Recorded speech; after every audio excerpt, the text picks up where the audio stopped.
All right, I think we can get going. Welcome everyone. My name is Catherine Helland.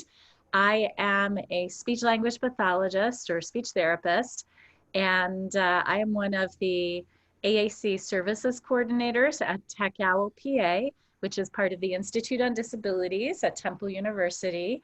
And we want to thank the ODP folks for giving us the opportunity to present this spring on the ABCs of augmentative and alternative communication. So taking a look at the process, especially the insurance process that we go through to get augmentative communication devices into the hands of people who need them.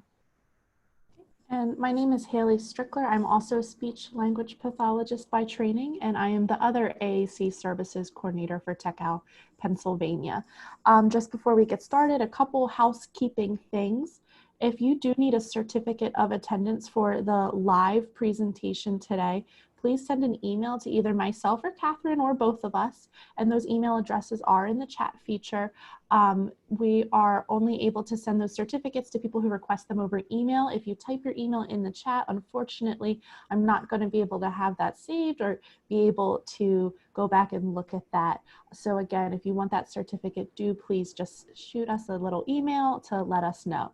A couple other housekeeping things. We do want to try to keep today as interactive as possible while we're presenting. So while one of us might be talking, the other one will be monitoring the chat.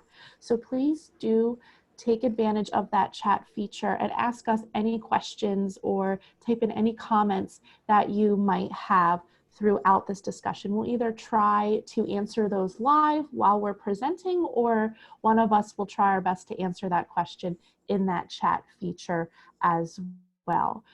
If you have any comments or questions revolving a specific client or somebody that you might know, please do just try to keep them anonymous, use first initials and made up name, that kind of thing, because we do just want to respect individuals' privacy. But of course, we would love to hear stories or comments, and of course, answer any questions that you might have throughout. So I think we're going to go ahead and get started right on today's content, and we're going to hide our videos so you don't have to look at us for the next couple hours. Yeah. And for any of you who want to sort of start a group discussion surrounding a topic or anything in the chat, just make sure that you're setting your chat message to all panelists and participants and not just all panelists. Otherwise, we're the only two people who will see your message. Okay, as with any good training, we've got learning objectives for you. And let me say that these are the least of what we hope you go away with from today's webinar. So at the end of the session, we would like for you to be able to explain at least 2 forms of augmentative and alternative communication systems or modalities, and basically be able to dissect that AAC acronym that we throw around a lot. We'd also like you to be able to name 3 elements of an AAC evaluation. What are the steps we take to go through getting and determining what the right device is going to be for somebody? We also want people to be able to judge the effectiveness of what we do. So how can we look at the process? How can we look at the devices that we're trialing or that we've implemented and make sure that they are actually going to work and are working for the people who need them? So I hope that you'll come away with much more than this, but at the very least, that's what we would like you to learn from today's session. So we're going to start off with a few definitions because Haley and I are so used to these acronyms, we tend to just sort of sling them around and not keep in mind that not everybody has that same background knowledge. So first we want to talk about what assistive technology is. Why do we work at TechOWL? What do? We work to support people's need for assistive tech. And you can see here a definition that comes from the AT Act programs. And each US state and US territory has an AT Act program. We operate under federal mandate to provide technical assistance and information and demonstrations of AT. And AT is here defined as any piece of equipment device or item or thing that can be used to maintain or improve the functioning of people with a disability. So it's all about independence. We want people to be able to be more independent in all areas of life. So education, employment, recreation, those ADLs, activities of daily living. And of course, it's all about relationships. We want people to be able to have relationships and function as independently as possible. Now, this sounds like a pretty broad definition of AT, and yes, it is pretty broad. So assistive technology can include very low tech or light tech devices all the way up to very, very high tech devices. So we often don't think of our glasses as being assistive technology, but they absolutely are assistive tech. So I dropped my glasses under the bed this morning, and it took me about 5 minutes of searching with a flashlight on my iPhone to find them. And without my glasses, I wouldn't be able to read the text on this slide very easily. There's a lot of stuff I would not be able to do. But I also wear a hearing aid. Now my glasses are just glass and plastic. Of course, the lenses are ground to a specific prescription, but they're not that high tech. My hearing aid has a computer chip in it. It Bluetooths to my phone. I can secretly listen to my podcasts and nobody knows because I'm Bluetoothing them to my hearing aid. That's a bit more high tech. It's also assistive technology. You can see the photo that we have here on the slide. It's a pointer that fits around this person's index finger, and they are able to use that pointer to interact with their keyboard and better type or input things into documents or post to social media. This pointer is a very simple device. Now it does appear to be 3D printed, and it's got some cute, excuse me, curlicues on it. But basically, it's a pointed piece of material with 2 holes in it for the finger. And it doesn't have to be 3D printed or made out of plastic. It could probably also be made out of cardboard or any other material, but you could probably take a piece of cardboard, fold it in the right shape, cut holes in it with a steak knife, cover it in some packing tape or some duct tape, and be good to go. So it can be something absolutely that you can make at home that helps you to interact with a piece of technology as somebody with a disability. So if you think about it, this tech would also include things like talking pillboxes, adapted utensils. I think about assistive technology on something like the Kindle for reading books. My mom, who's 81, uses a Kindle, and she increases the size of the print to be comfortable for her eyes to read. So that functions as assistive technology for her. So it absolutely can be something that is off the shelf, that you might in the past have gone into Best Buy to purchase, or now order online, and would include technology like smart home devices. So how many of you out there have an Amazon Echo or an Echo Dot or a Google Home? How many of you have Hey Siri on your phone? Whoops, I should be quiet because my phone will start talking to me. Those are consumer electronics, but surely they do function as assistive technology for a lot of people. For myself, I need support with my organization, so I use my reminders on my phone and my calendar events all the time. And I can set a reminder on my phone that's not only going to remind me to do something at a particular time, but also remind me to do that thing in a particular place. So I can say, hey, Siri, and here she goes. Okay. When I get to ShopRite, remind me to buy the eggs. So that's a really great support for me. If you think about technology as a whole, from the invention of the wheel and onwards, doesn't all technology help people to do things? So why do we need this special, somewhat separate definition for assistive technology? because all technology supports people in their daily living.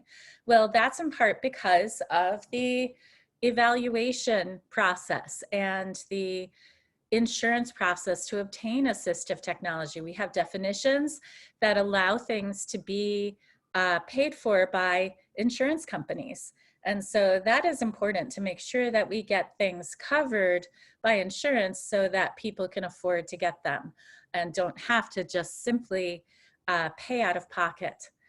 And also keep in mind that this definition of AT does include services, that assessment process, repair, because tech happens, we like to say, tech breaks.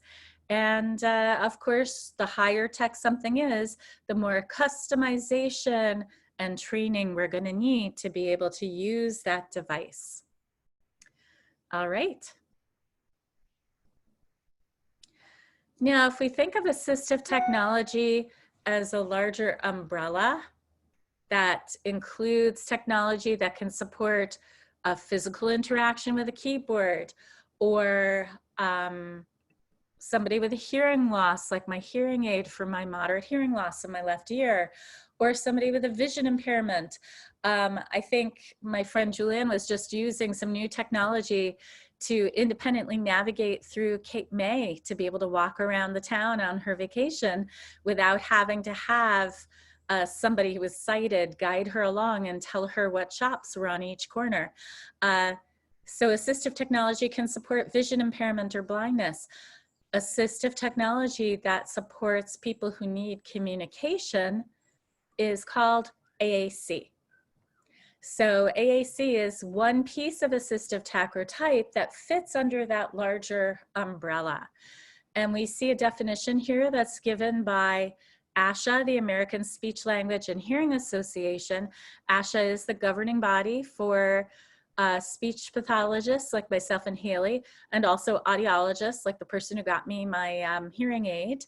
And ASHA defines AAC as using a variety of techniques and tools, including picture communication boards, drawings, speech generating devices, tangible objects, manual signs or sign language, gestures, finger spelling. There's a whole bunch of stuff that goes under that definition. Haley and I are going to be talking today mainly about the tools that we use to support communication. So we don't focus on American Sign Language, for instance. That's a type of AAC, it's a full language, but you only need your hands, your face, your body language to communicate in ASL if you know that language.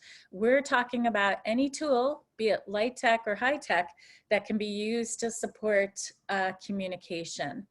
And really, AAC also does run that gamut from very basic light tech things that don't need any batteries up to very, very high tech devices. Now, I still haven't quite explained the acronym, because why is it called augmentative and alternative communication? So let's think about the people who might use AAC. If we're talking about somebody who might be, let's say, a young person with Down syndrome, they talk just fine, thank you, but they're not easy to understand. Their intelligibility is decreased, and they have difficulty communicating with people out in the community. They might use AAC as augmentative communication because it's going to augment or support what they already can do.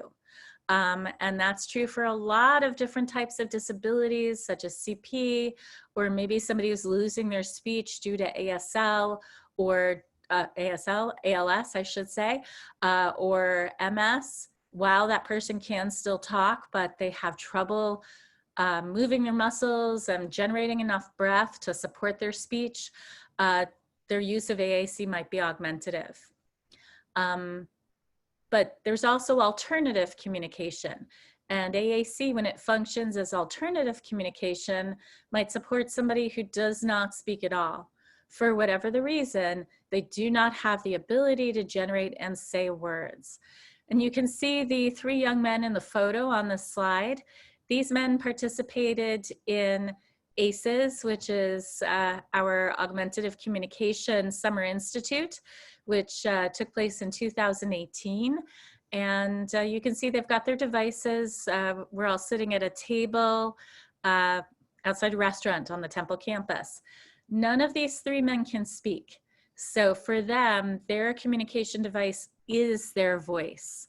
And the young man in the foreground, you can see how his device is fixed on lock line, and in front of him, he's using that switch that's by his right ear to scan through the device and select the row and then select the button that he wants to speak. So he is a switch user using alternative communication. And so there you have that definition of AAC as augmentative and or alternative communication for those who need it. All right. Now we've got some examples here of augmentative communication devices. So we're going to go through that light tech to high tech gamut and start at the bottom with the blue book on the left-hand side, or that paper board on the right-hand side. These are light tech devices. And I use the term light tech very, very intentionally, because we don't want to say low tech and imply that this is less than or not worth as much as the high tech. It really depends upon the individual as to what type of AAC they need. So the blue book would typically be called a picture exchange book or a PEX book, and it has laminated photos in it or pictures, which are mainly nouns and can be pulled off the Velcro and handed over to somebody to communicate a message. The way picture exchange systems are often implemented, they're mainly used for requesting. So I can see here that the person is making a request for or talking about their lollipops. And they do have some words beyond just nouns. So they have some colors. So they're talking about a green lollipop in this example. Now, I want you to each imagine if you spent an entire day of your life with everybody that you interact with just going around requesting. I want breakfast. I want my coffee. I want my lunch. I want my newspaper, whatever it is, all important things to say, but people would get tired of you very, very quickly. So systems that primarily allow for requesting are not necessarily robust communication systems, and we would want to move on from that system and help somebody learn to use language and do all the things that language can do. So take a look at the right-hand side at that high contrast core vocabulary board. This board is high contrast for a reason. It has the black background and the brightly colored icons. This might be used by somebody with a visual impairment that makes it easier for them to see or interact with high contrast setups. So it might be for somebody with a cortical visual impairment. And the words on this piece of paper are quite different from the words in that picture exchange book. These are words like I, you, go, want, have, more, away, all gone, up, down, eat, drink, here. And these are what we call core vocabulary. That's the jargon in our field. Basically means your high frequency everyday words. These words get used a lot. In fact, by the time any of us is 2 years of age, all of us mainly use core vocabulary about 80% of the time. So it's very useful and very functional. And with words like these, even if you only have 42 or 48 or 68 icons, you can communicate most of what you need to say in context. So I could say, I want you to help me. Or I could say, can you help me? Or I could say, stop, I don't want you to help me. I can communicate a variety of messages. I can request, I can greet, I can negate. If I have that word here and it's set up as an icon that looks like an ear or like somebody's listening, I could also use it to mean here, like come here. because really it sounds the same. So it can be used as the same word, as that word. So it's very, very flexible words that can be used throughout the day and throughout different situations. So core vocabulary is going to get you more bang for your communication buck, so to speak. Now, those are light tech systems. They're made of plastic and paper and lamination and computer ink and stuff like that. In the middle of the screen, you can see this green Go Talk 4, and above that, a yellow button that looks kind of like an old Big Mac button. These are what we would call mid-tech devices.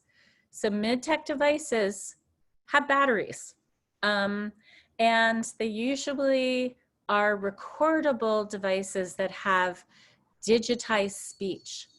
So in the Go Talk 4, I have paper overlays or underlays that you can slide into the device that allow me up to 4 messages at a time. And the red button at the top right lets me switch between 5 different levels of communication. So 5 times 4, I have up to about 20 messages on here. Those messages have to be recorded. They could be single words, or they could be a phrase or a sentence. But I'm really limited to what the person records to put onto that device. And given that most people with disabilities and kids who use these can't switch that paper in and out of the device very independently, I really do need some help to make sure that I've got the words I need to speak in a particular context. Let's also think about the voice that we use to record a device like this.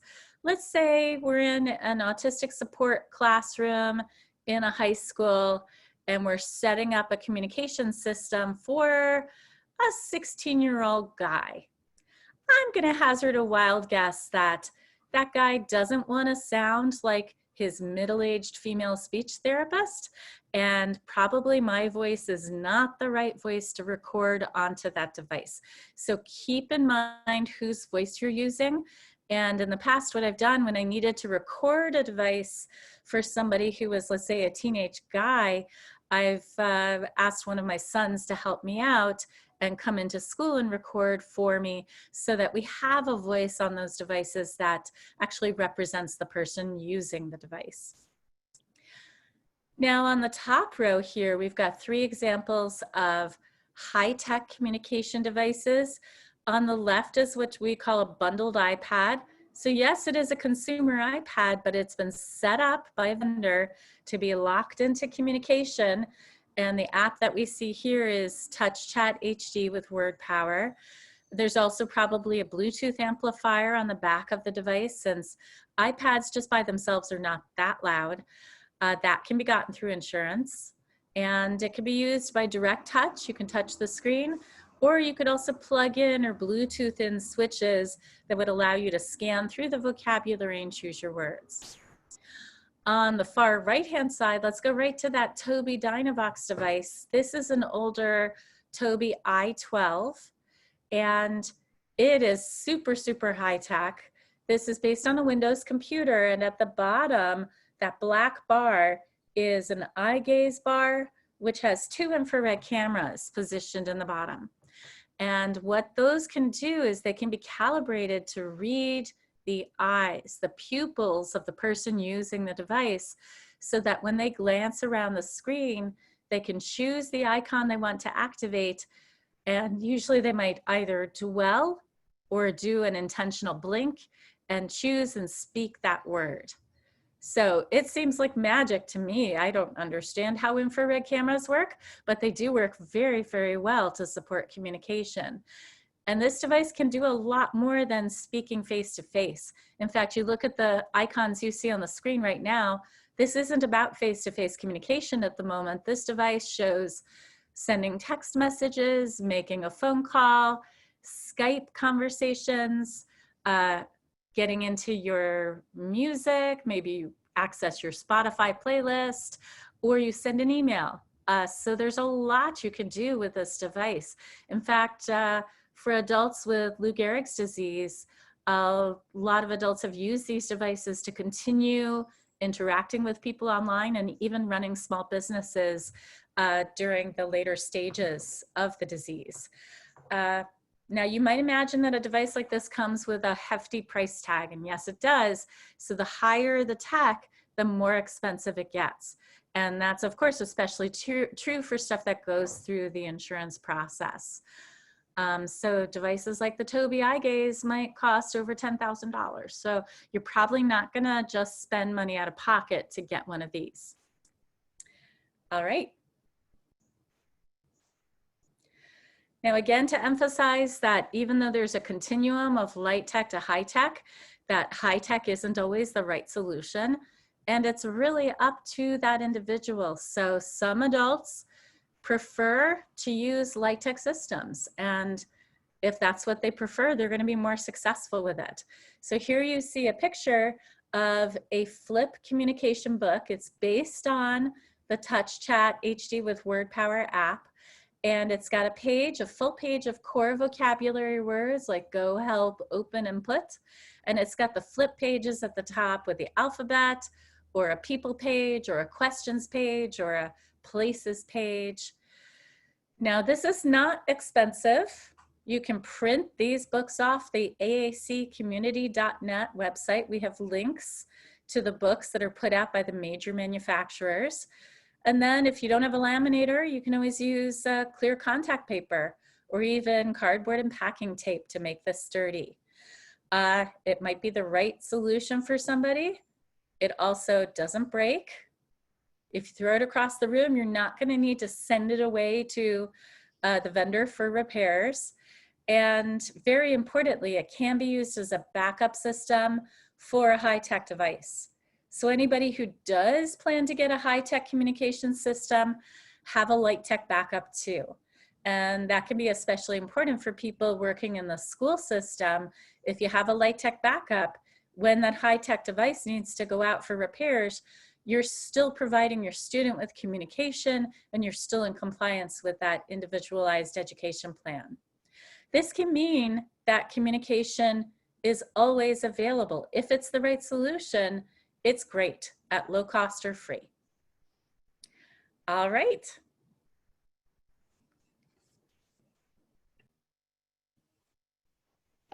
Okay, so now we're going to get more into the evaluation process. So the first question you might have is, why might someone need an AAC evaluation?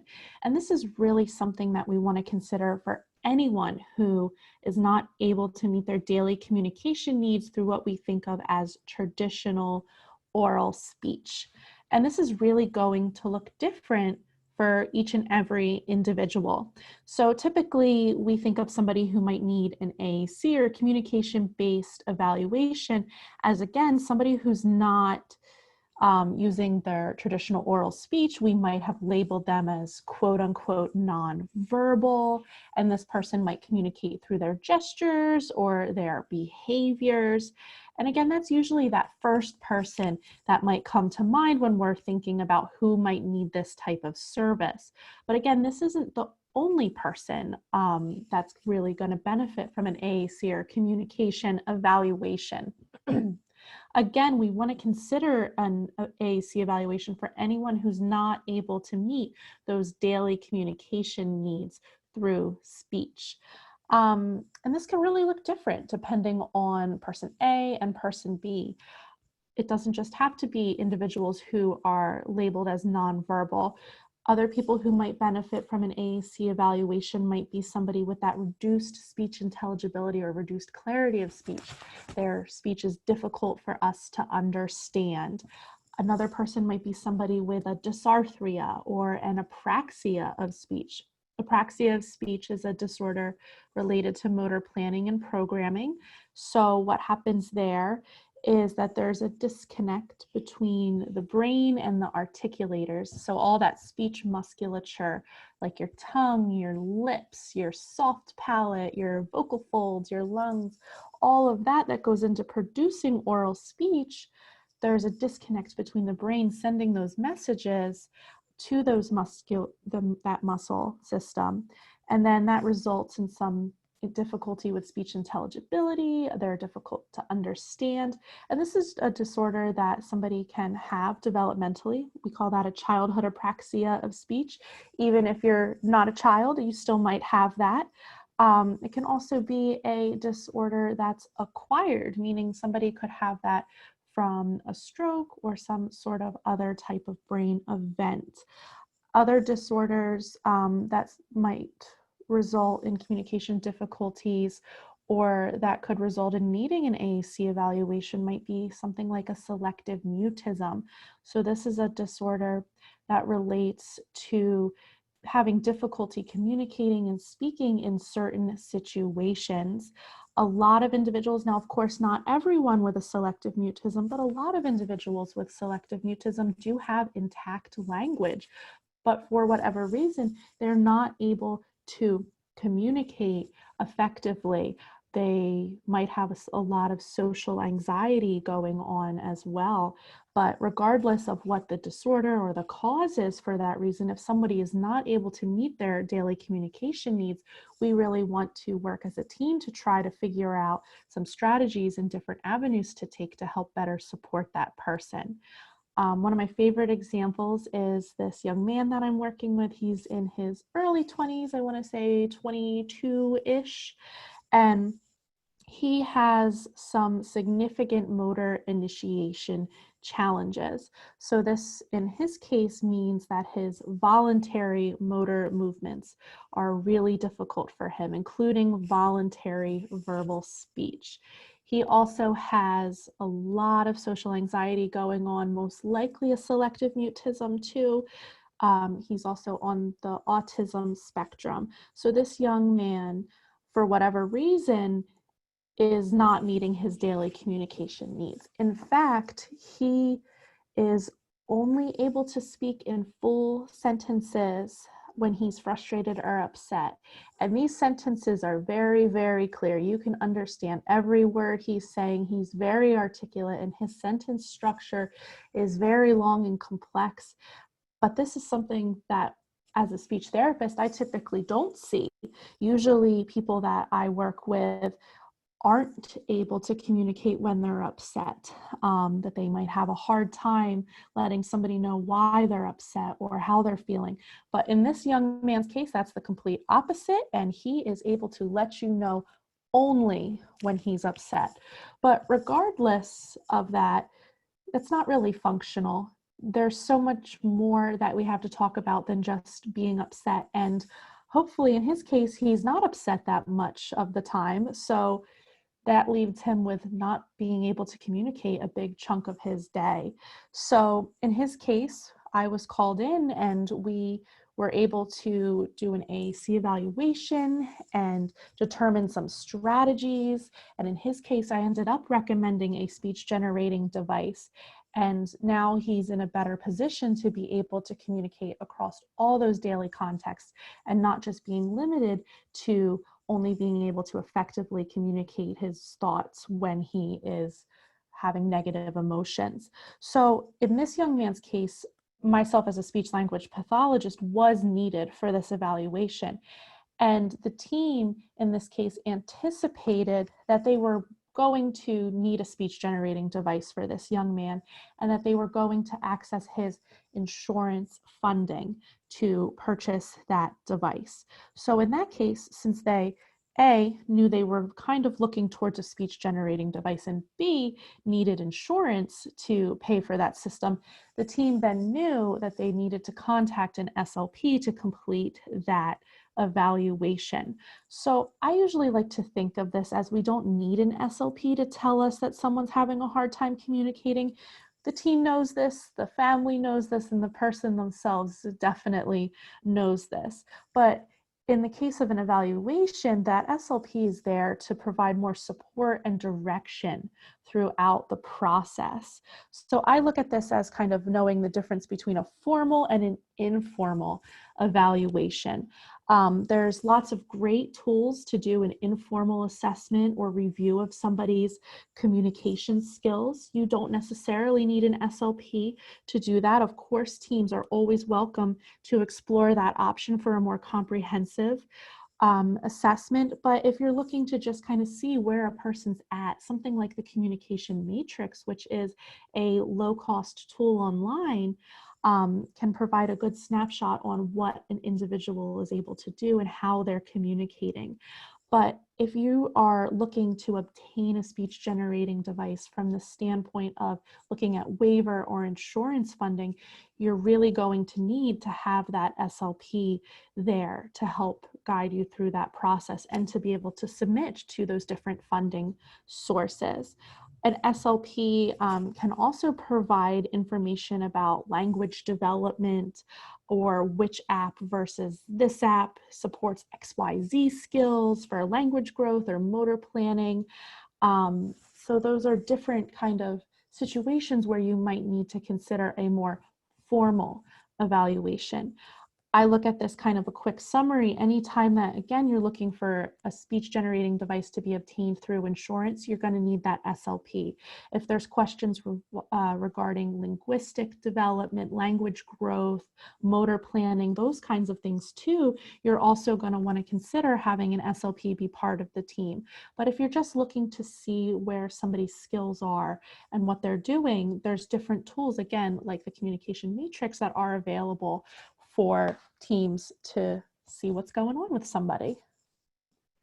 Okay, so to find an SLP, we just have a couple quick strategies. You can always do a quick Google search, but sometimes that can be a little tricky. So we do recommend looking through some of these different avenues. One of them is ASHA, which again is the American Speech Hearing Association, and that's the governing body for SLPs like, again, myself and Catherine. If you type in the ASHA ProFind on Google, it'll take you to the link to this database. It's like a little search engine database for all the SLPs that are certified by ASHA. One thing with that, though, is that it's going to narrow SLPs down by their area and specialty. So in this case, you really are going to want someone with more AAC experience. While all SLPs are going to have AAC knowledge, not everyone is able to provide that full in-depth AAC evaluation. Of course, any SLP will be able to help you find someone who is and can help make that referral for you to another SLP who might have more expertise in AAC. Again, though, too, with the ASHA ProFind is it also limits you based on the search functions and where that SLP is located. So for myself, I live in New Jersey, so I only appear for people in New Jersey. However, I'm licensed in Pennsylvania too, but you're not going to find me looking under the Pennsylvania SLPs. Some other avenues that you can contact different local agencies. If you have school-aged individuals, your local intermediate unit might be able to provide some support. You can also contact us at TechOWL, and we can help connect you with your local Assistive Technology Resource Center who can help you find some resources and some professionals in your local area. Other kind of options to take would be contacting different speech departments at universities and hospitals.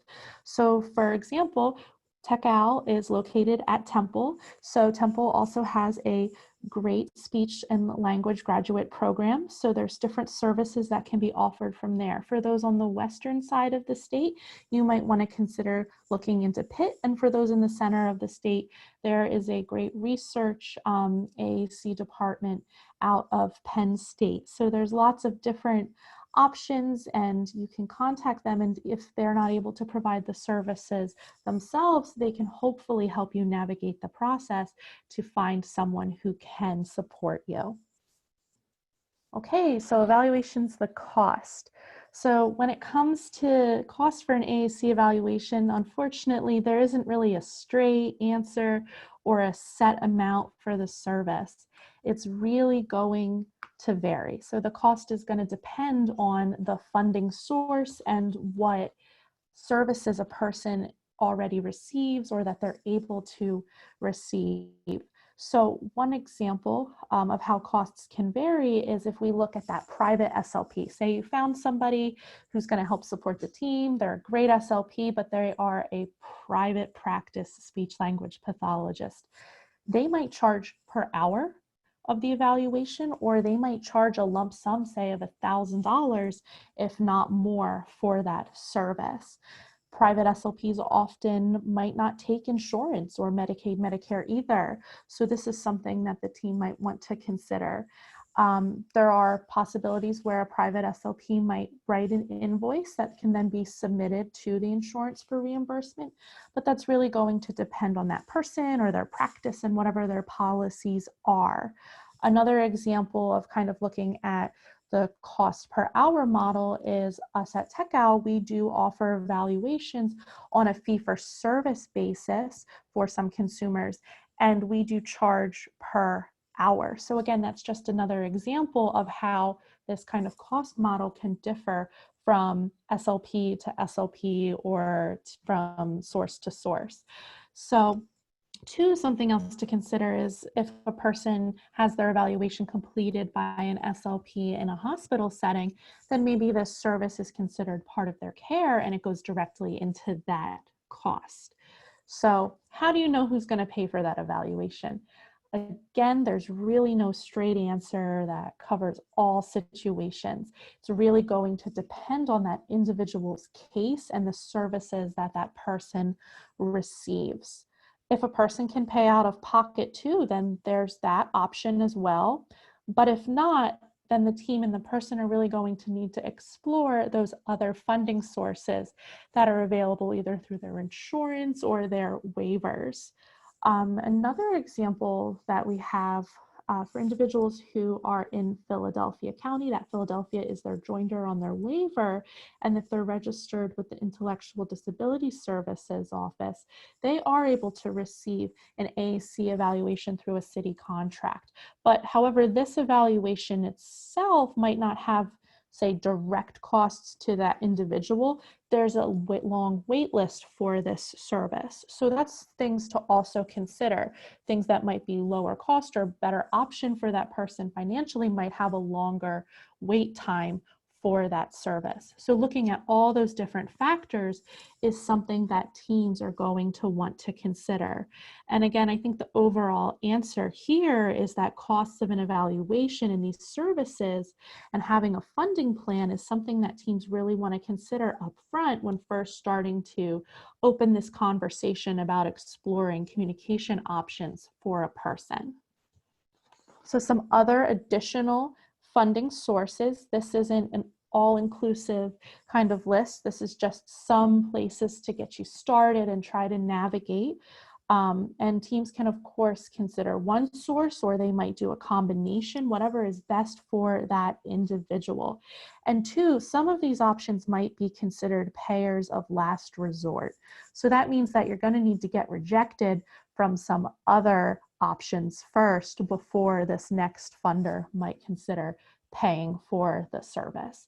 So if we're looking at communication in terms of employment, which I like to think that if you have a job, you're going to need to be able to communicate. I think that that's a very important thing to be able to do effectively. You might have OVR or the employer under ADA be able to provide funding for these services.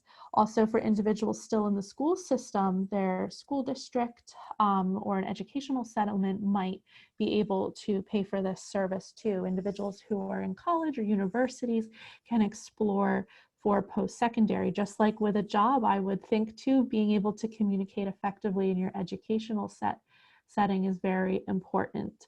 I had also mentioned that Medicaid, Medicare, and insurance also can cover different AAC services. Of course, that's going to depend on that individual's plan.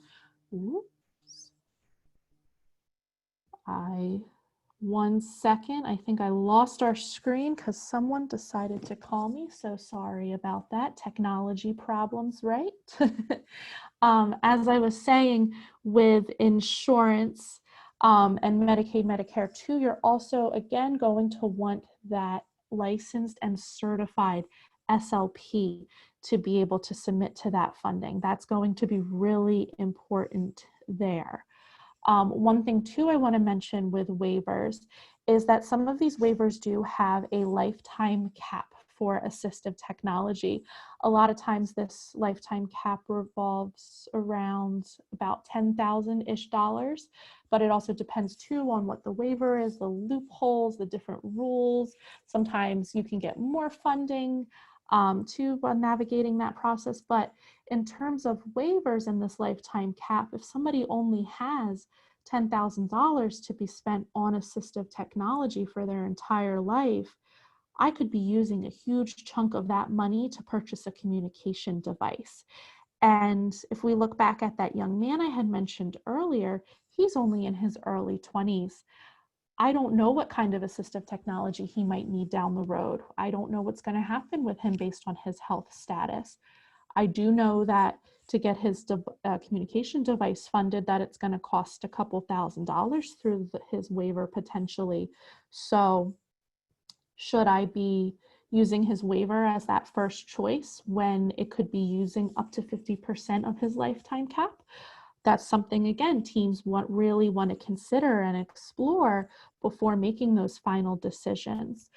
We also too have TRICARE for dependents of veterans listed, as well as private pay, self-pay, or crowdsourcing.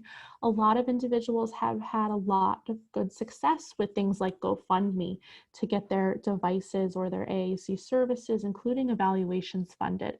And of course, any combination of these funds is possible. And I do also want to mention quickly that some of these funding sources might only cover the evaluation. They might only cover the device. They might not cover ongoing services. So that too is something that teams want to explore further and look at depending on what avenues they're taking for that individual. So cost to consider beyond the evaluation. Of course, after an evaluation, there's going to be some recommendations, and usually with recommendations, there's attached costs. And these costs are really going to vary. And they're going to vary depending on what the recommendation is. So for example, if a light tech communication book or a core language board is what's being recommended, then that could be a pretty affordable option for a lot of individuals. And the costs for this system is really going to consist on what it takes to construct that system. So this could be the cost for binder, paper, ink, lamination pages, Velcro, all of that kind of stuff too. But then if a speech generating device, a more high-tech system, say like that Tobii Dynavox with eye gaze, if that's being recommended, then that cost can go up significantly to well over $10,000. Another example I have too was that GoTalk, that green device with the grid with the picture overlays that you press the button. My last Google search on that said that the cost was around $175 to $300, depending on the vendor. So once we have that evaluation, whatever device was the best fit for that person, there's going to be those costs, and we have to consider those costs in obtaining that device for that person. I do also want to mention that there's something called a dedicated device. And so things that are a dedicated device are typically going to cost more. And dedicated devices are usually covered by insurance because they meet a certain standard for insurance.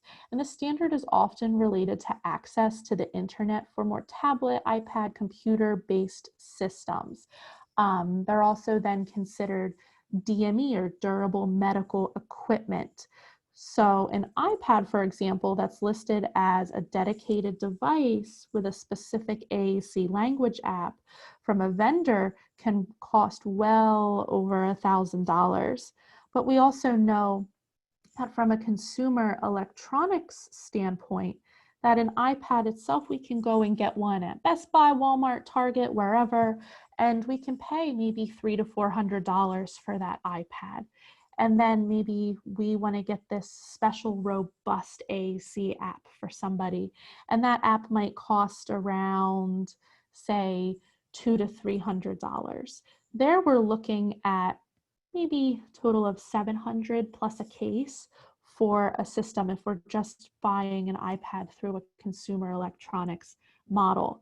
But if we need that to be a dedicated device and we need insurance to pay for it and to fund it, that cost is really going to go up significantly to possibly around $4,000 for something that's essentially just an iPad with a special app on it.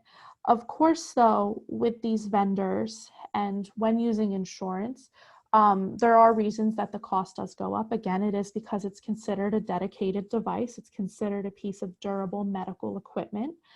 So there's that attached cost as well. The vendors will also navigate and work with the insurance companies to help fund that device. So that also contributes to some of the cost. And to a lot of these vendors as well, when you purchase a dedicated device directly from them, you have a lot of really great tech support and ongoing assistance with programming and editing. And again, that very good technical support, which is very important in the AAC world, because sometimes things get broken or we mess up when we're programming and we don't know how to fix it, and we can just do a quick call to customer service and they'll be able to help. So again, that also kind of explains why some of that cost might be more. In the chat over here, Catherine also mentioned that if a device is, quote, locked down, you can pay a fee after the fact to get it unlocked. So when I say that dedicated devices are, they meet that certain standard relating to internet, that usually means that the person is locked out of the internet, that those apps might not be available, or that they're locked into their communication app only. They're not able to access those other internet features. And for some individuals, that's a good decision. We want them to only be using this iPad for communication, that maybe navigating between apps might be difficult, and that this is their communication device is there to help them. Maybe they have a different device for, say, YouTube or their favorite online games. For some individuals, though, it's really important that they're able to access internet features. So then that's usually an out-of-pocket cost that can be paid after insurance covers the device itself. Then the individual would be able to get that device unlocked for that extra fee. So too, there's also additional costs to consider beyond maybe the physical device itself. These costs or these additional accessories could include things like a mounting system. Maybe we want the communication device to be mounted to somebody's power chair or their wheelchair. Maybe they need different switches or buttons to be able to access and navigate their device. Maybe they need a key guard, which is a little plastic grid overlay to go on their screen to help them. Maybe they need things like a stylus or special cases. So whatever those accessories might be, if we need them to be covered by insurance, then we're going to need a rationale for why that person needs these accessories. And without that rationale, they're most likely not going to be paid for. Lastly, we also want to consider getting a warranty or maybe Apple Care for those Apple iPad products as well. Technology breaks, tech happens, like we like to say, and we don't want to leave our consumers with an extremely high cost for having to repair a device. So we really want to have that backup plan and that warranty built in for that consumer. Okay. All right, so let's say the team has determined that they do want to involve an AAC speech pathologist and get that evaluation done. What are the first steps? And those first steps always involve gathering background information. So we need to know a lot about the consumer, and typically when I'm doing an evaluation, I'll get a copy of that consumer's individualized service plan, or if they're school age, I'll get a copy of their IEP, their individualized education plan. But that's not all the information that I need.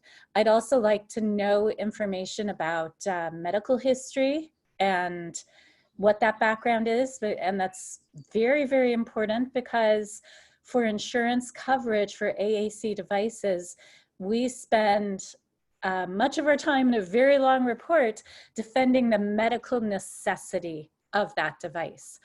Now, I think that just not being able to speak adequately to meet your needs should be necessity enough, but CMS doesn't necessarily agree with me. So I'm always looking at that background information, and for things like, do they have an ongoing condition such as diabetes?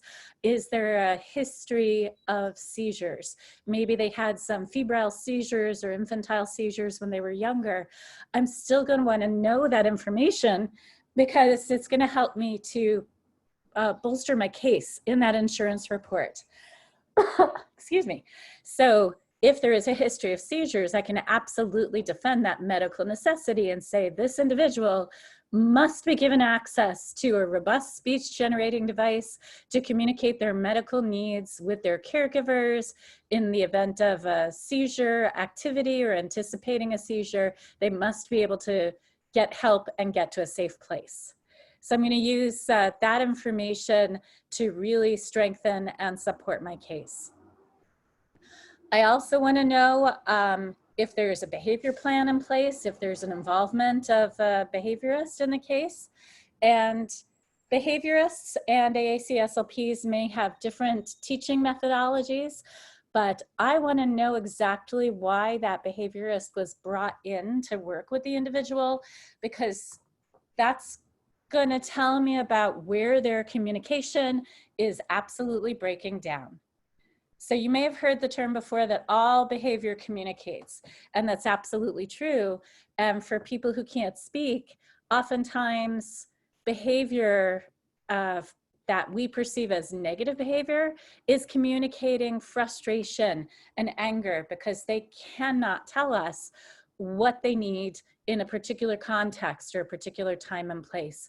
So all of that information about their behaviors in the past, they're really going to inform my view of what this person is attempting to communicate about and where they're having the toughest time. So it's going to tell me what's working for them and what's not working for them. All this information is going to help me to understand how they are currently communicating, because even if somebody can't speak a word, believe me, they are communicating at this point in time. It may not be using symbols. It may not even be intentional communication, but we're still going to learn from that information. I also want to know what the team is hoping to achieve, what the team's goals are, and really what the individual's goals are. Now, if somebody can't speak, it may be harder for them to communicate that to us, but I really want to know, what does that individual like? Who do they want to be with and communicate with? What do they want to talk about or participate in? All of that is going to guide how I set up a device for them. And I want to see if there's sort of a mismatch potentially between the team goals and the individual goals, because providing robust communication for somebody may very well mean that we don't always like what we hear, and that the person is not necessarily simply going to better communicate to comply with the activities or the daily routine that is set out for them. And really our goal should be independent, robust communication for that person. So I want to know if that team is aiming more for compliance than they are for robust communication, because then I can do some work to sort of talk with them and open up a discussion about what robust communication looks like and what we really want to achieve in terms of basic human rights for the individual who needs AAC. I think my favorite all-time AAC insult came from a student who is an eye gaze user that I worked with about 8 years ago, and she was frustrated with her teacher, and so she went into her eye gaze device and she said, "Kiss my wheelchair." Now, that teacher did not want to hear "kiss my wheelchair" at that point in time, and they probably talked with the student about how we communicate appropriately when we're frustrated with our teachers. But I was really just like so happy when I heard that, because that meant that she was able to navigate her device, find the word she needed, and really tell somebody that she was pissed off. And that's part of communication. That's really important. Now, all of that information is important. I also need to know a lot about how the person presents physically. Do they have an easy time isolating a finger or even a toe and touching the screen of a device? Or are they going to have access needs like that girl where they need some kind of alternative access, be it eye gaze or head tracking or using switches to scan through the device? I want to be able to know ahead of time, anticipate what the needs are going to be so that I can try to bring the right equipment with me when I go to an in-person evaluation. Right now, we are still doing evaluations despite the current situation, but we are doing them online through Zoom or other video chat platforms. And we're doing our best as a lending library to send equipment out in advance and get equipment into the hands of people so that they can try it out while we talk with them over the video link.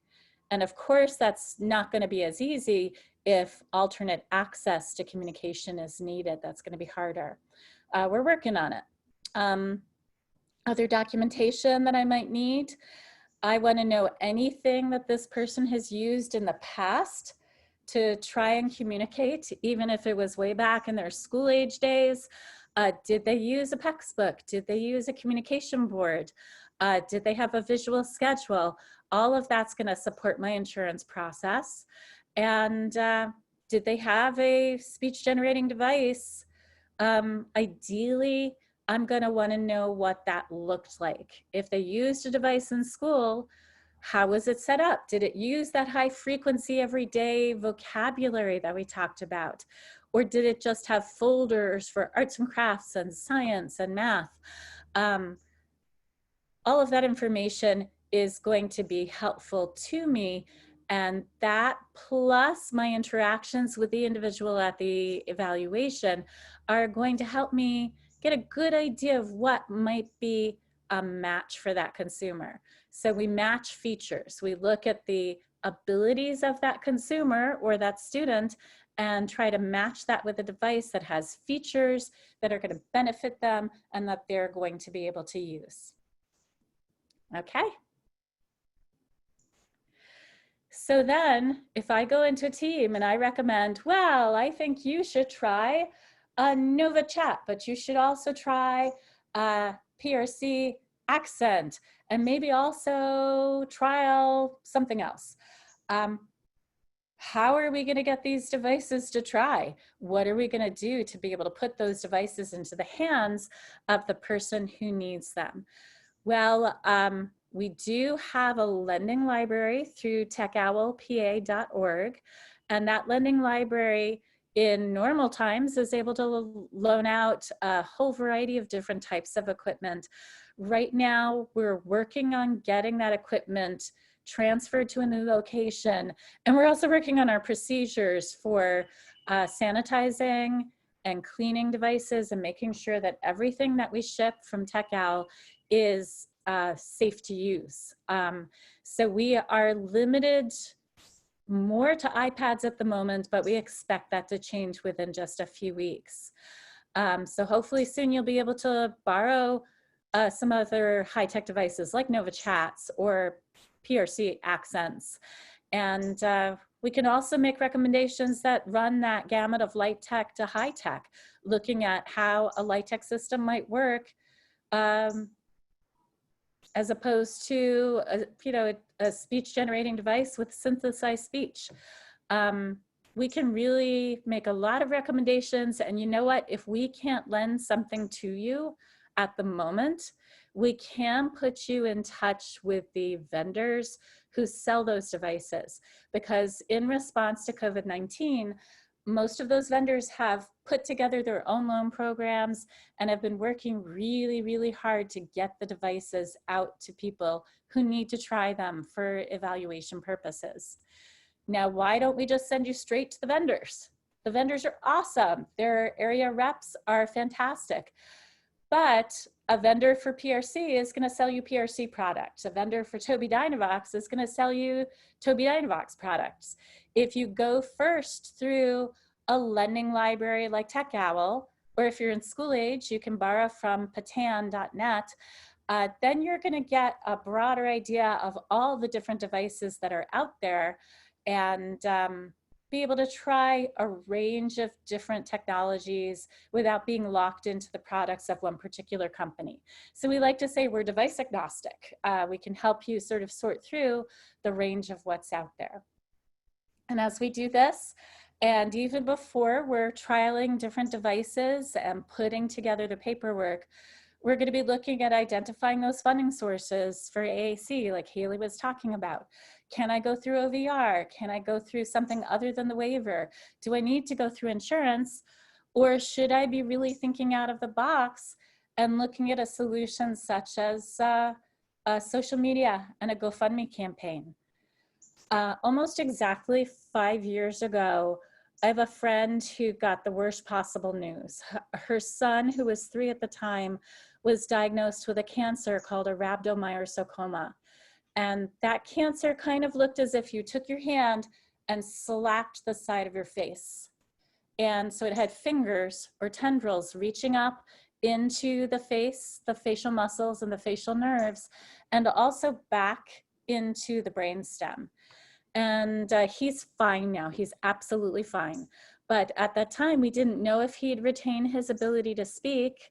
He was already having some difficulty, and we didn't know what his response to chemo and radiotherapy was going to be. So we put together a GoFundMe campaign. We pushed it out mainly on Facebook, probably also on Twitter, and we had that device funded and on its way in the mail to the family within about 10 days.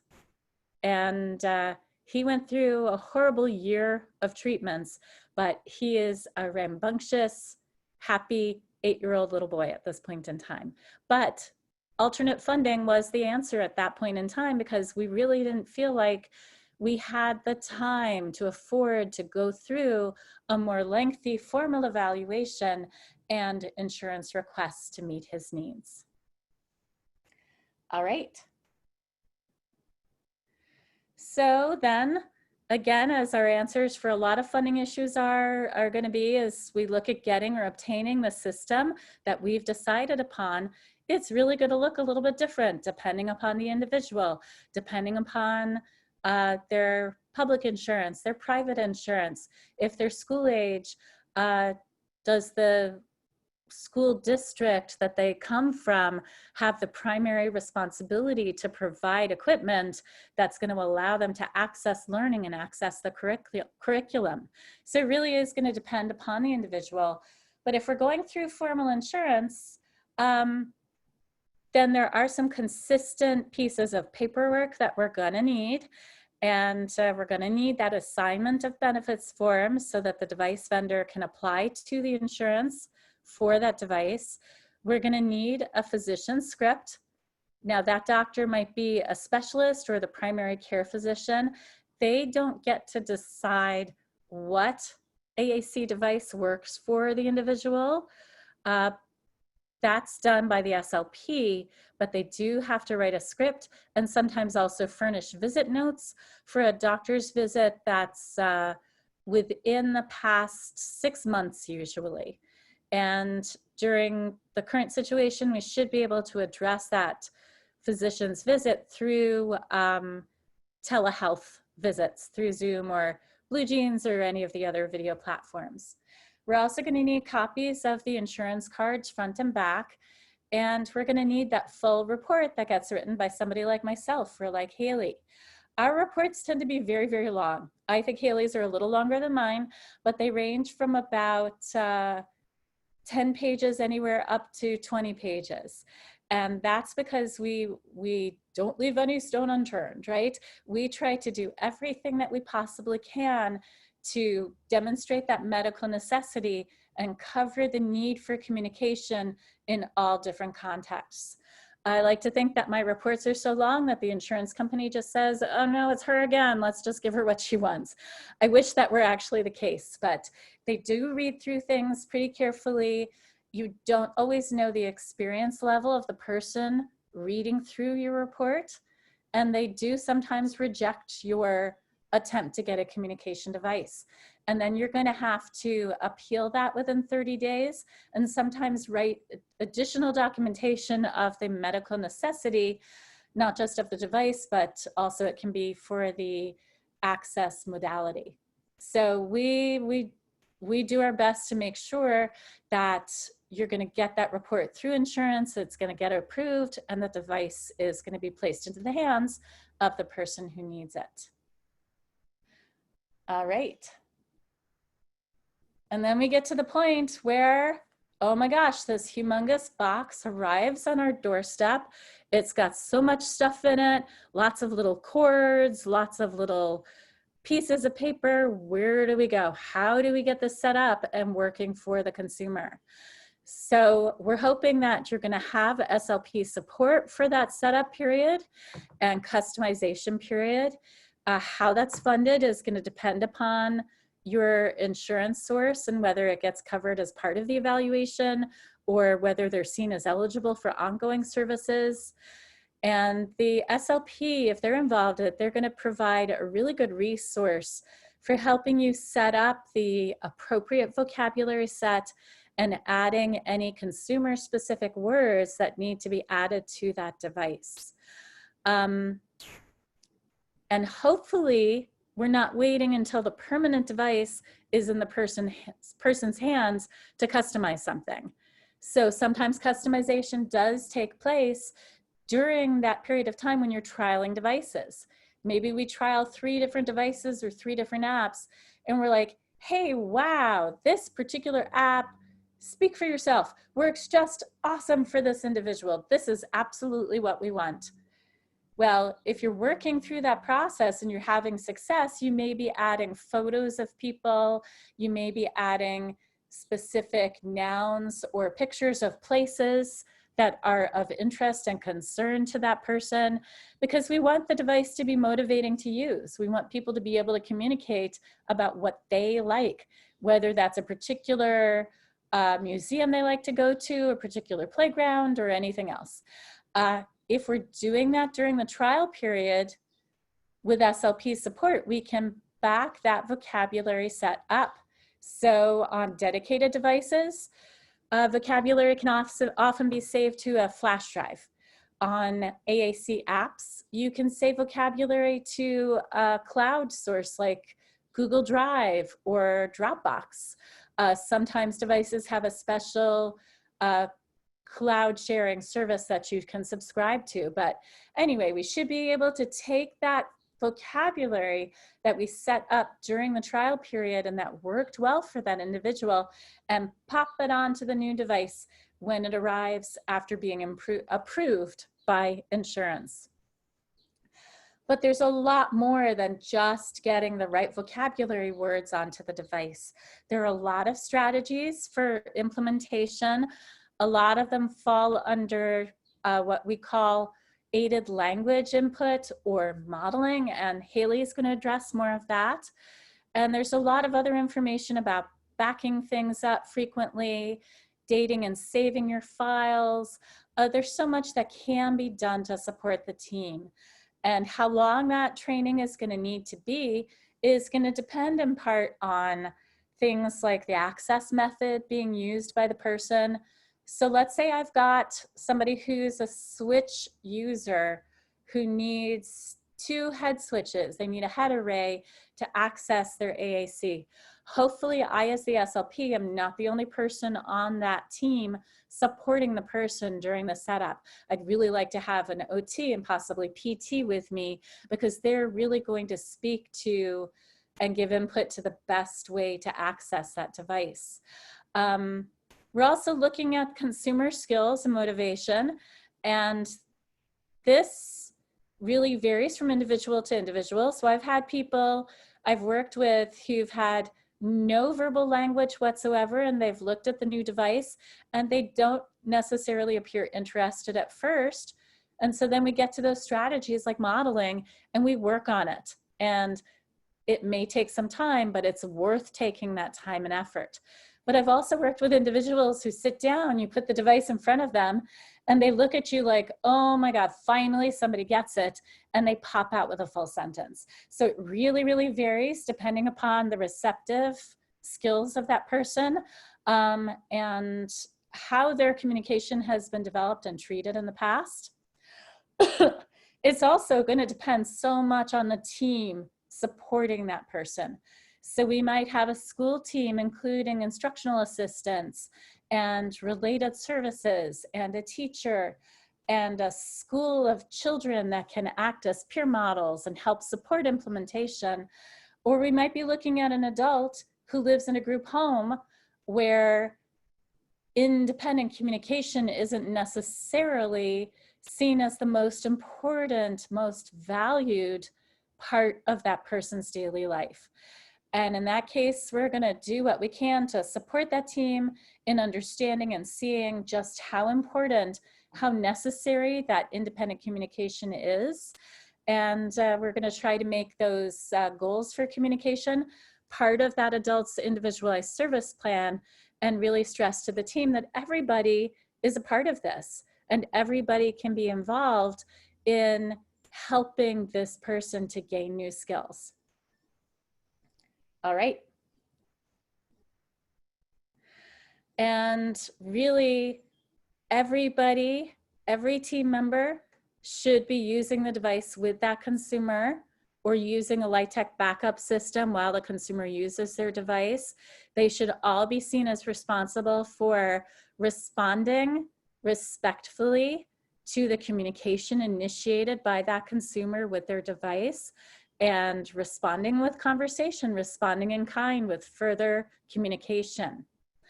And you can always reach out to Haley or myself at TechOWL PA.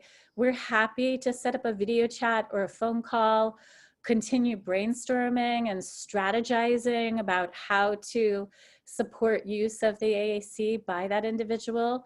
But I also want to point out that you can look at sources like social media. So I belong to a whole bunch of different groups on Facebook, and most of the major companies do have Facebook pages or groups. And when you pose a question in one of these groups, chances are that you've got some really awesome people across the Commonwealth and across the country, even the world, who are looking at those questions and will get involved in the conversation and start brainstorming ideas. So social media groups, especially on Facebook, can be of great value. There are also groups on Twitter that tend to meet once a week during the school year that do things like the hashtag ATChat. And those are also great places to get some support for what you're doing. You can take a look at our website, aaccommunity.net. It has those printable core vocabulary boards that we talked about before, a lot of different blog posts about different aspects of AAC and AAC implementation. And again, get in touch with us. We're happy to talk and happy to see how we can support you. All right.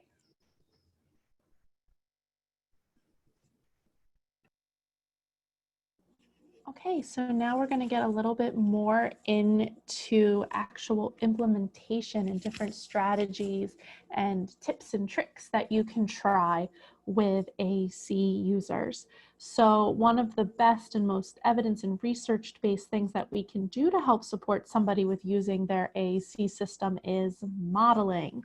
So I like to think of learning a new AAC system as learning a new language.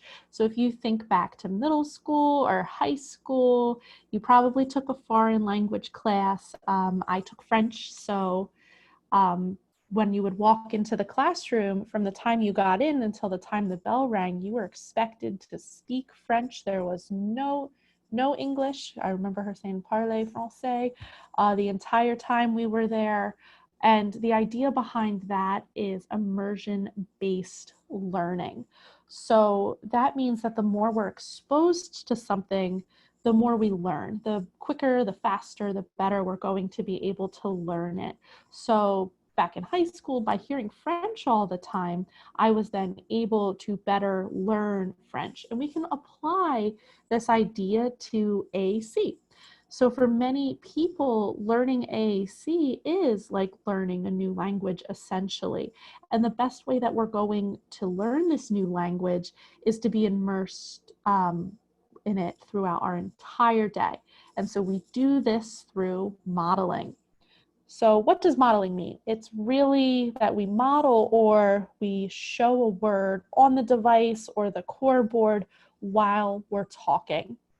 So for example, if we're talking about dinner, I might model or point to the word eat, say on the core board, while I'm saying we're going to eat, there I'm pointing to it, we're going to eat dinner soon.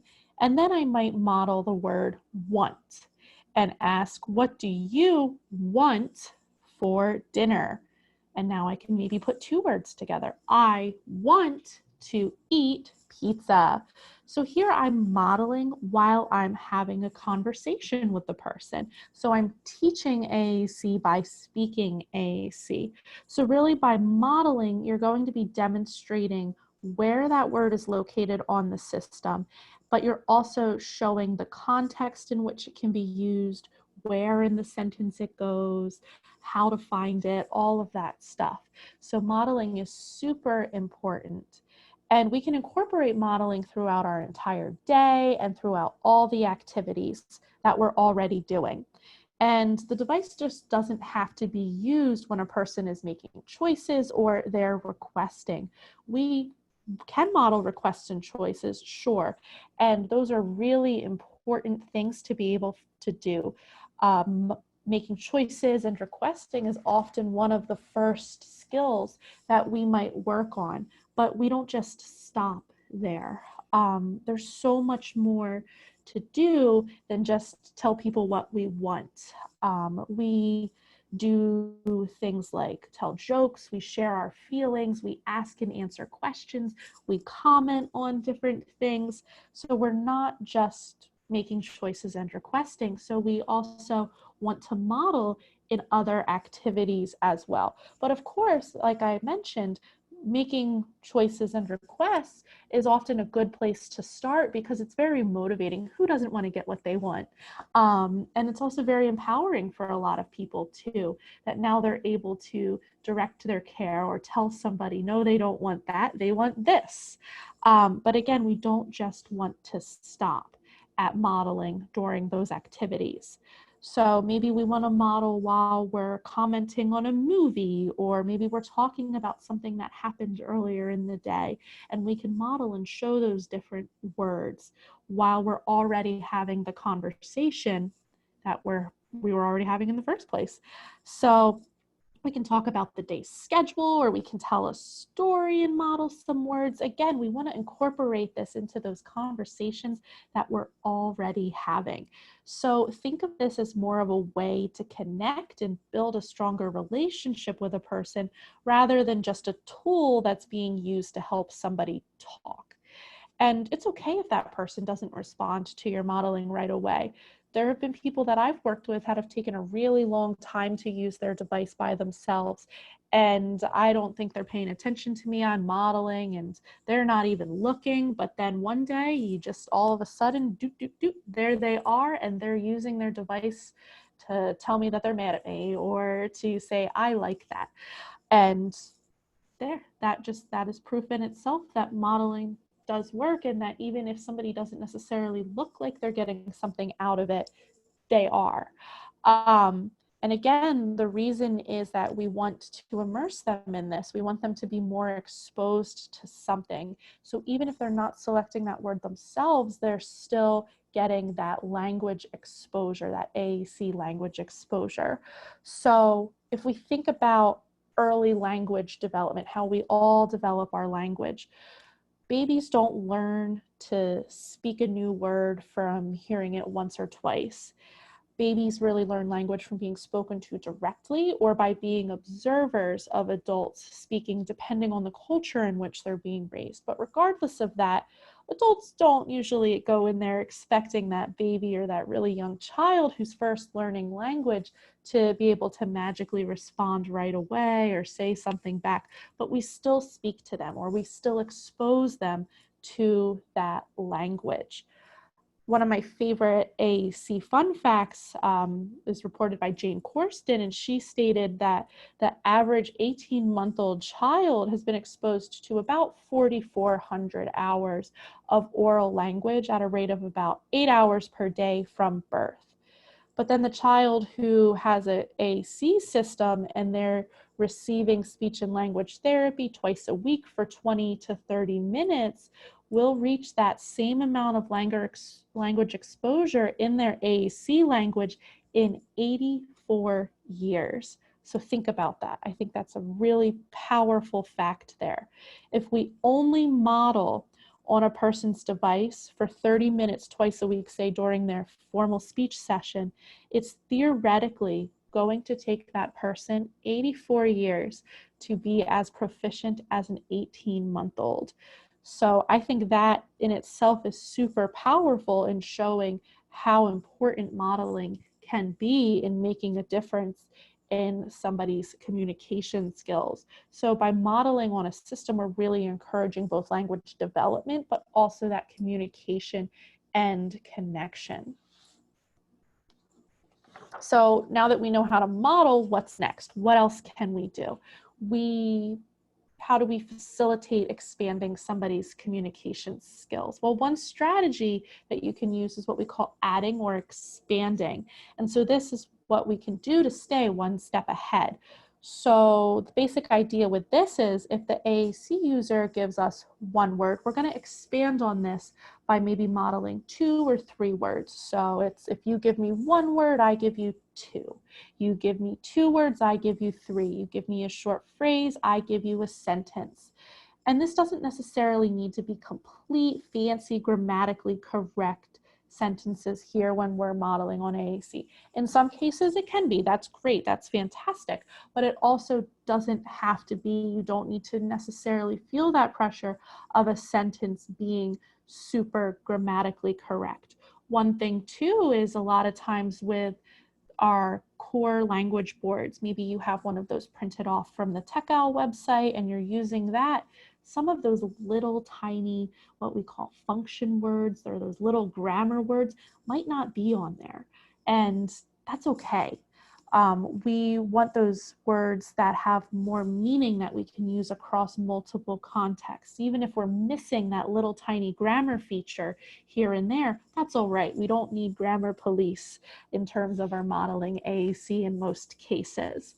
So the idea behind adding and expanding is that we want this AAC user who, remember, is learning a new skill or learning a new language, we want them to both see and hear what an expanded utterance looks like.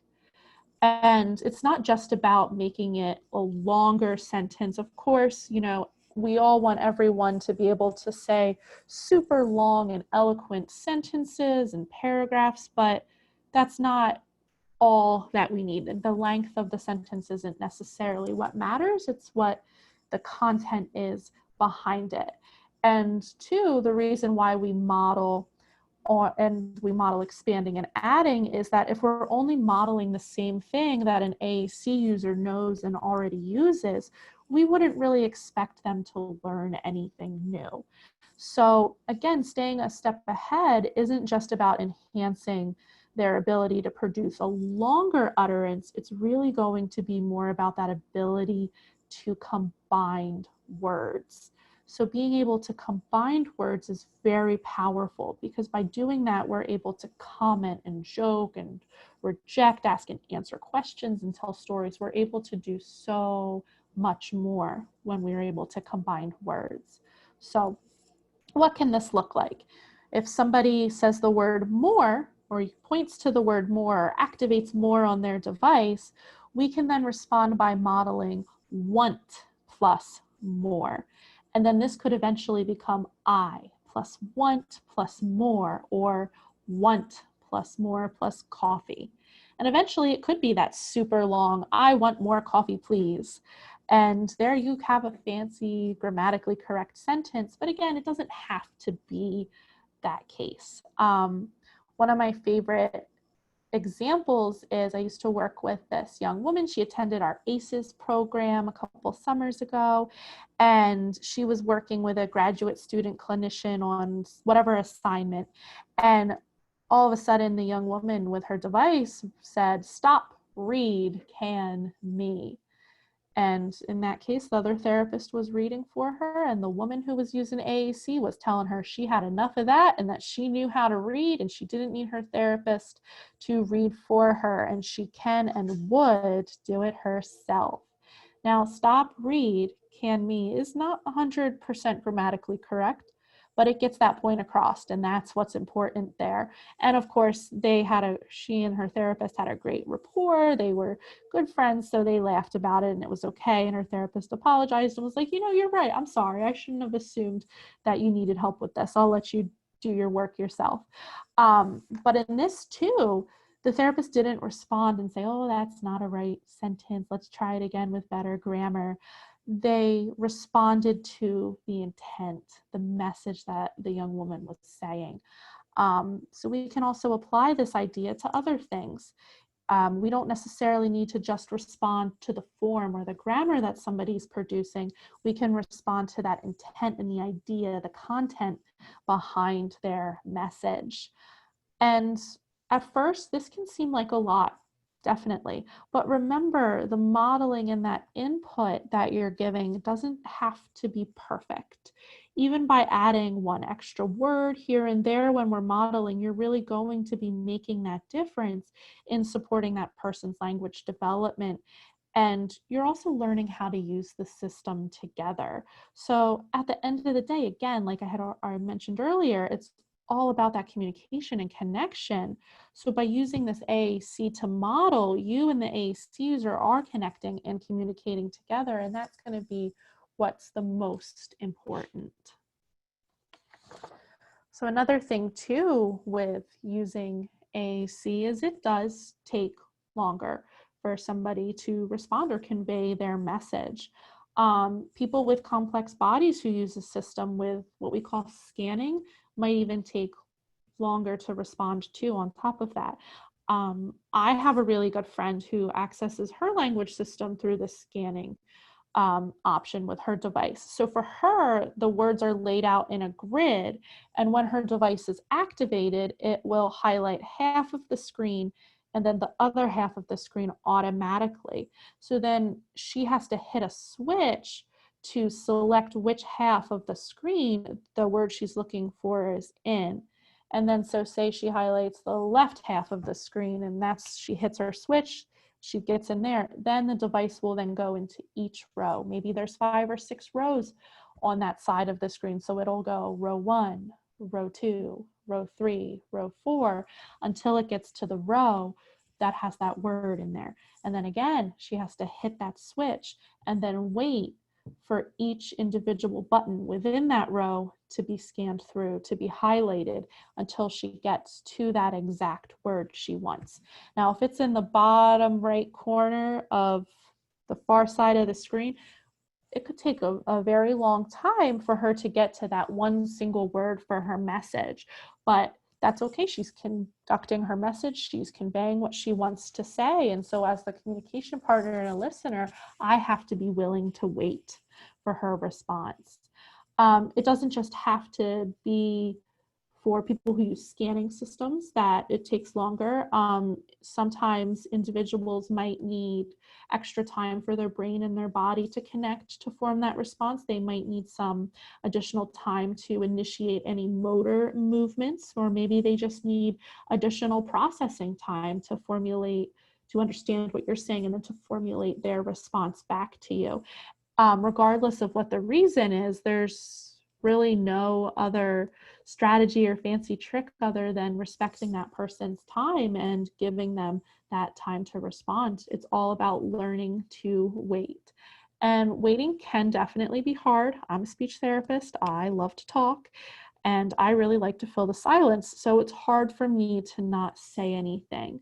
But when it comes to a lot of our AAC users, the other person waiting is so important to them. So imagine someone completing every sentence you ever say and they're cutting you off before you get a chance to finish. That would be super annoying. And a lot of our AAC users experience this all the time. And that's often because we might know what they're trying to say and we can fill in the blanks for them. A lot of people with devices, they might have what we call like an auditory prompt. So it might read each of their items to them and they're able to hear it. Or when they are maybe typing a message, it says the letter out loud and we can fill in the blanks as they're going. Some people are totally fine with you guessing what their message is before they're finished, but others prefer if you wait. So it's really up to them. It's their device, their voice, their choice. So if you're not sure, it's okay to ask and kind of open that discussion. In terms of waiting, we usually say, wait 10, 15, 30 seconds and then wait again.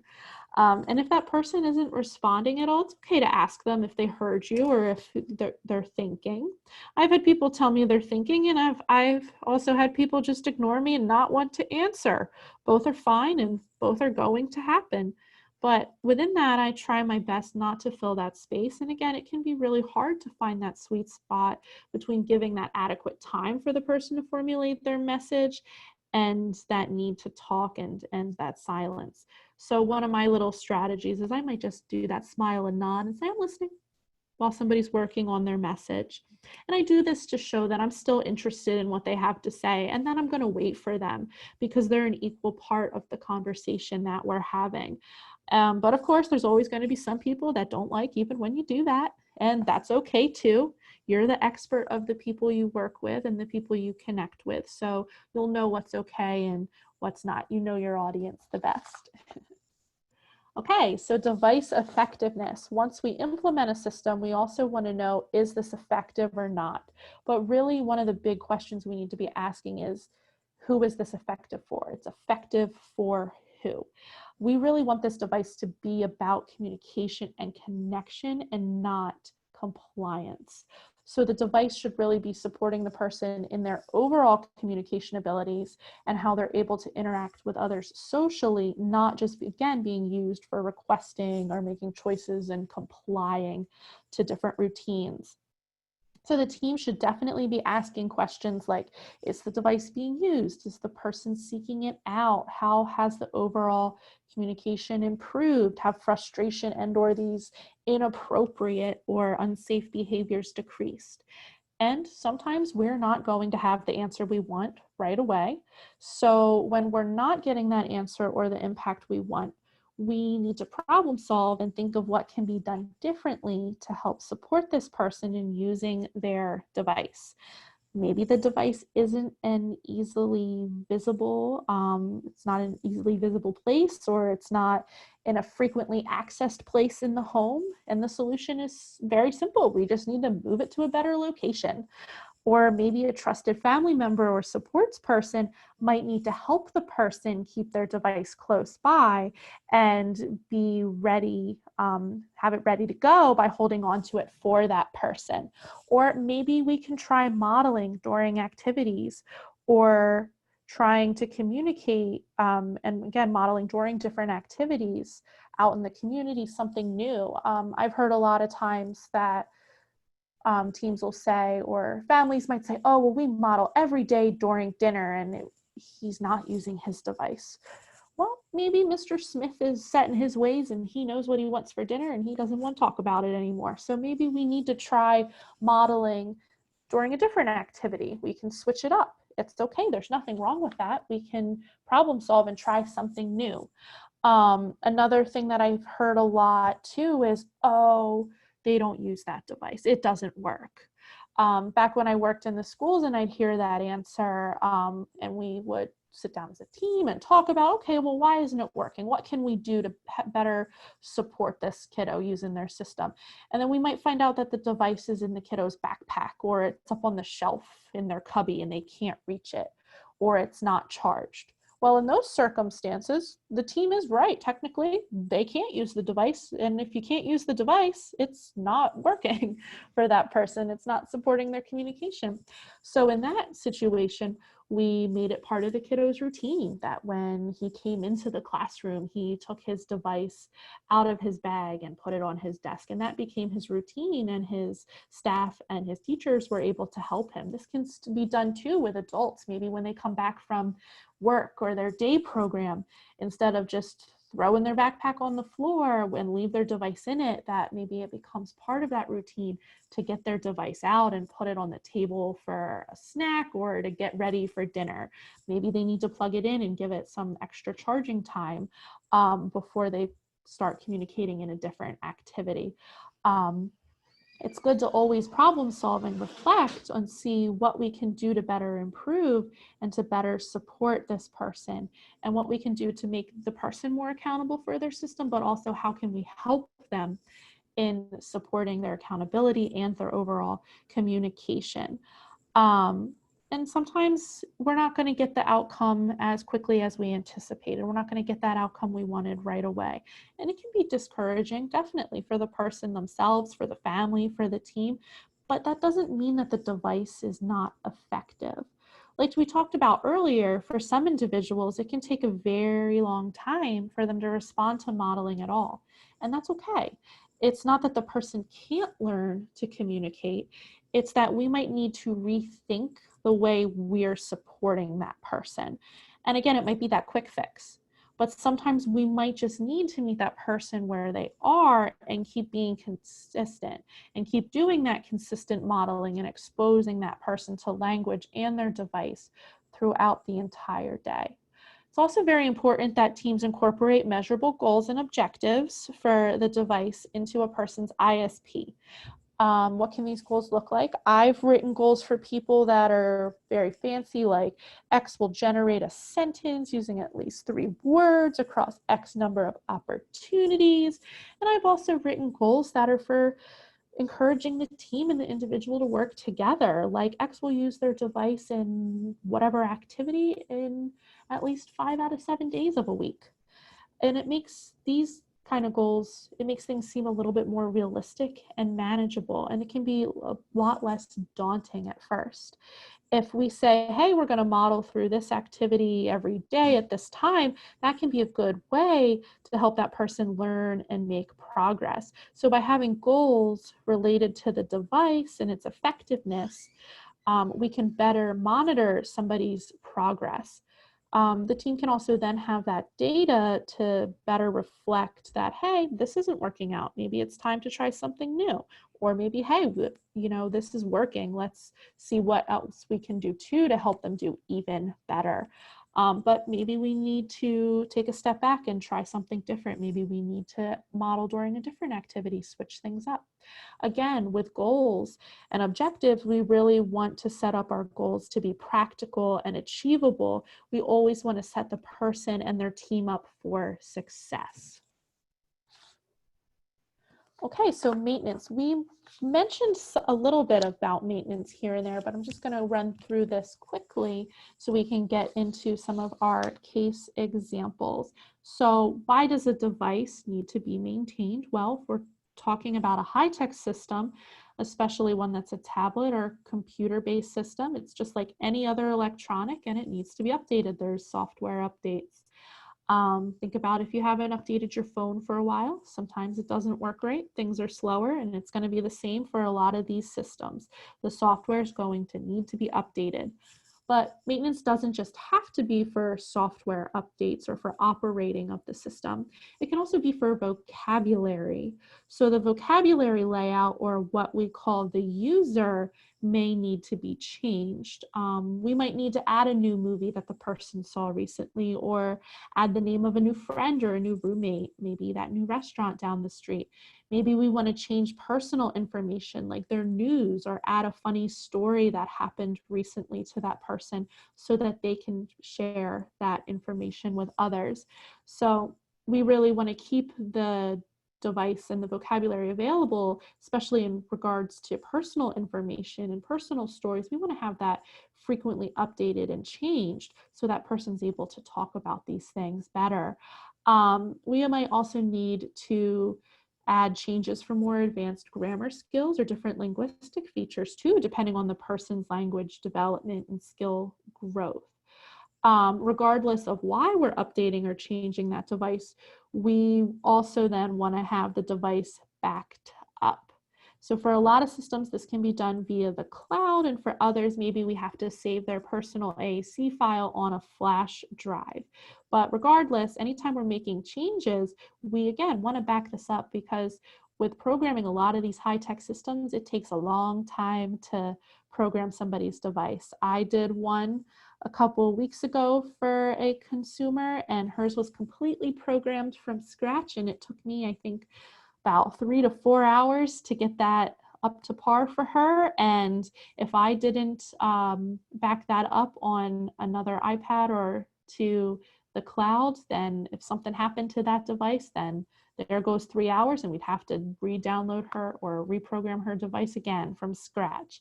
So it's always good to have that backup to save some time, so we don't have to spend so much time reprogramming everything, but also so that when an accident does happen or things get deleted, that person's not left waiting 3 or 4 hours for us to redo all of their work, and then they're left without their voice for that long of a time. There's a big difference between being able to not talk for 5 minutes and while we're downloading something from the cloud, and having to wait 4 to 5 hours as somebody reprograms a device from scratch. And of course, another reason why we want to do this too is accidents are inevitable. Like I said earlier, tech happens, things are going to happen, and we really want to make sure we have these backup plans. And because of how important it is to have this backup plan, that role and responsibility really should be incorporated into a person's ISP. Teams can make that decision on who's going to be responsible for making these changes and updates to a person's device. I think one good strategy is anytime a change is made, you should always resave a copy too, but maybe during like a monitor meeting, or especially during an ISP meeting too, we should always probably try to make a new file or a new backup and have that shared with different people on the team too, so that it's ready to go in case of an accident.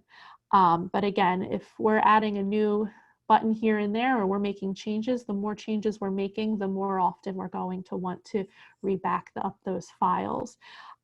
Two, training for how to back these up, how to program, can be done by the person, the SLP recommending the system, but you can also contact Catherine and myself at TechOWL, and we'd be happy to help walk you through some of these steps. We have some great resources on our YouTube page that's constantly growing. So there's lots of little videos on there, how to do different editing and maintenance tips and tricks for devices. You can also contact device manufacturers or the quick Google search, and you'll be able to find lots of resources on how to do things. You don't have to be in it alone. There's lots of support out there for you to have. Okay. All right, so we wanted to finish up today by talking about some of the cases that we've dealt with. This case is kind of a composite of a few different people that I've worked with over the past couple of years. So we're going to call her Alicia. She's 29 years old.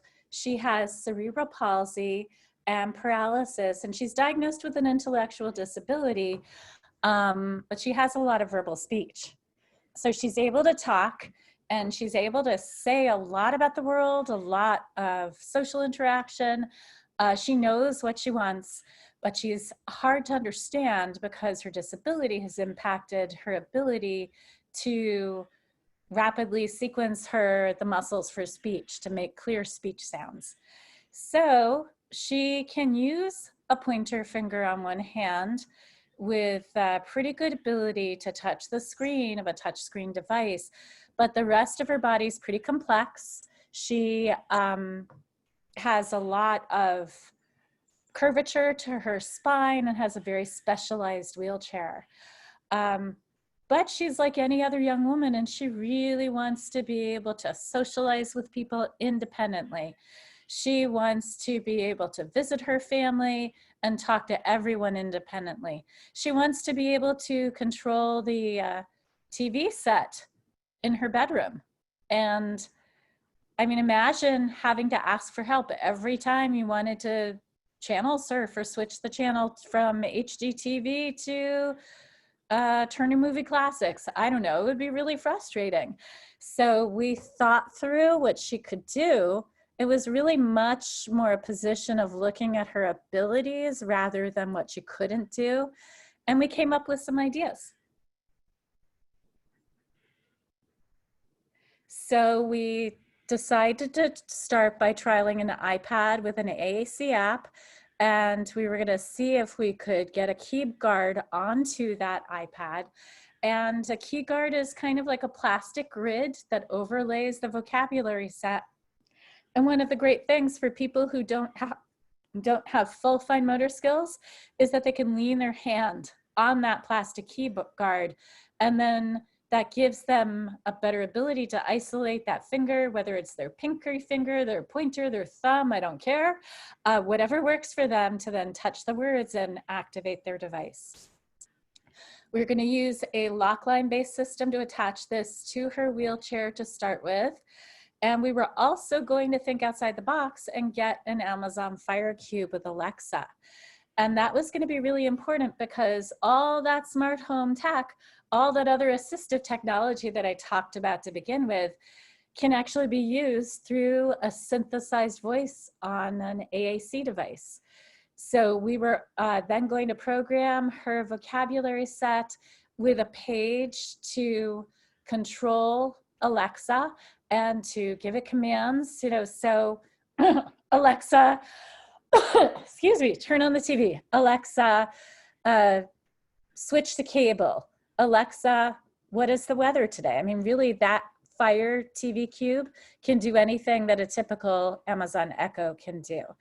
And that was getting us thinking about the future for this young woman, because if she had the Fire Cube and could control that with her device, she'd eventually be able to get other smart home technology set up in her family bedroom, and she'd be able to control her lights or be able to control the blinds on her windows, or even potentially a thermostat or her fan. So there's a lot that we can build on. Once we have an AAC device for somebody with a complex body, there's a lot more they can use smart technology to do. Now, we were in the midst of going through the insurance process with this individual when the pandemic hit. And so we've been a bit stuck because that in-person visit to her doctor wasn't going to happen. And right now I'm working with the team to acquire a used device through one of our assistive technology resource centers in another part of the state. And at the very least, get that reused device up and running so that she can start communicating. And then we'll work on finding a resource for the mounting. All right. Okay, so our next case example is Jackson. He's 32 years old. He has a diagnosis of autism, intellectual disability, and significant mental health needs. But Jackson's a very socially motivated guy. He loves to talk about music. It's super important to him to be able to share his love for music with everybody. He does have some verbal speech, but it's very echolalic, and he has a lot of inconsistent responses. So it is difficult to understand what he's trying to communicate in the moment. Jackson also wanted to be able to better communicate when he was having a mental health crisis or when he might need a break at work. He was having a lot of frustration and escalating behaviors due to changes in his mental health status. So it was important for him to be able to better communicate about those things to keep himself safe, as well as his friends and co-workers safe too. So after his evaluation, an iPad with an AAC app, I think in his case, he selected Touch Chat. So we had trialed both the Touch Chat app and Proliquo, and in Jackson's case, he was successful with both of those apps. one wasn't necessarily a better fit than the other. It had both had the features that were important for him from a linguistic standpoint, and also both provided him with robust vocabulary. So it came down to his preference and which one he felt was the best fit for him. And in his case, he decided touch chat. And so I was fully supportive of that. So we also wanted to get him a heavy duty case for his device to save it from drops, whether that's from getting tossed across the room in frustration or from him getting a little too excited when he's sharing some dancing and busting out some moves with the music. So a heavy duty case was very important for Jackson to have. The plan for him too was to have his vocabulary be customized to reflect his music interests. So one thing too with the app that was selected for him, different clips and snippets of music and songs can be added to that device so he can easily then share that music and those clips with others, and really participate in that kind of social interaction about something that he loves.